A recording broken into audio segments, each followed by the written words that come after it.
ക്രിസ്മസിനോടനുബന്ധിച്ച് നിരവധി സിനിമകളാണ് OTT റിലീസിന് ഒരുങ്ങിയതും OTTയിൽ എത്തിയിരിക്കുന്നതും.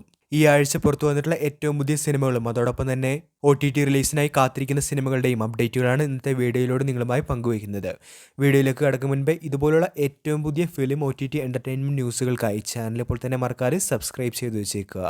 ആദ്യം തന്നെ കടകൻ എന്ന സിനിമയുമായി ബന്ധപ്പെട്ട അപ്ഡേറ്റ് ആണ് എത്തിയിരിക്കുന്നത്. മണൽ ഖനനത്തിന് ലോകത്ത് കുടുങ്ങിയ സുൽഫി എന്ന ചെറുപ്പക്കാരനെ പിന്തുടരുന്നതാണ് കഥ.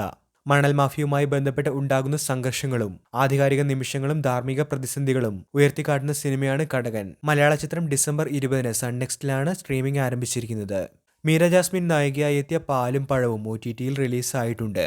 ഒരു എഞ്ചിനീയറിംഗ് പഠനം അവസാനിപ്പിച്ചയാളും അയാളേക്കാൾ 10 വയസ്സ് കൂടുതലുള്ള ഒരു സ്ത്രീയും തമ്മിലുള്ള അസ്വാഭാവിക ബന്ധം പാലും പഴവും പരിവേഷണം ചെയ്യുന്നുണ്ട്. വ്യക്തിപരവും തൊഴിൽപരവുമായി ഉണ്ടാകുന്ന ചൂഷണങ്ങളെ വ്യക്തമായി തന്നെ ഈ സിനിമ നിരീക്ഷിച്ചിട്ടുണ്ട്. OTT പ്ലാറ്റ്ഫോമായ സൈന പ്ലേയിലാണ് ഡിസംബർ 20 ഈ സിനിമ റിലീസായിരിക്കുന്നത്. യുവതാരങ്ങളെ കൊണ്ട് ശ്രദ്ധേയമായ മൂറ എന്ന മലയാളം സിനിമയും ഇതിനോടകം തന്നെ OTTയിൽ റിലീസായിട്ടുണ്ട്. ഒരു കൂട്ടം ചെറുപ്പക്കാരുടെ ജീവിതം കഥയായി മാറുന്ന ചിത്രത്തിൽ സമൂഹത്തിന്റെ പലവിധ പ്രതിഫലനങ്ങളും ഉൾക്കൊള്ളിച്ചിട്ടുണ്ട്. OTT പ്ലാറ്റ്ഫോമായ ആമസോൺ പ്രൈം വീഡിയോയിൽ ഡിസംബർ 20 ഈ ചിത്രം റിലീസായിരിക്കുന്നത്. ആരാധകർ ഏറെ നാളായി കാത്തിരുന്ന നസ്ലിൻ ചിത്രമായ അയാം കാതലിനുമായി ബന്ധപ്പെട്ട ഒരു OTT അപ്ഡേറ്റ് ഇപ്പോൾ എത്തിയിട്ടുണ്ട്. ചിത്രം മനോരമ മാക്സ് വഴിയായിരിക്കും OTT സ്ട്രീമിംഗിനായി എത്തുക എന്നുള്ള ഒരു അപ്ഡേറ്റ് കഴിഞ്ഞ ദിവസം വന്നിരുന്നു. ഇപ്പോൾ എന്നായിരിക്കും ഈ സിനിമ OTTയിൽ എത്തുക എന്നുള്ള ഡേറ്റും മനോരമ മാക്സ് അറിയിച്ചിട്ടുണ്ട്.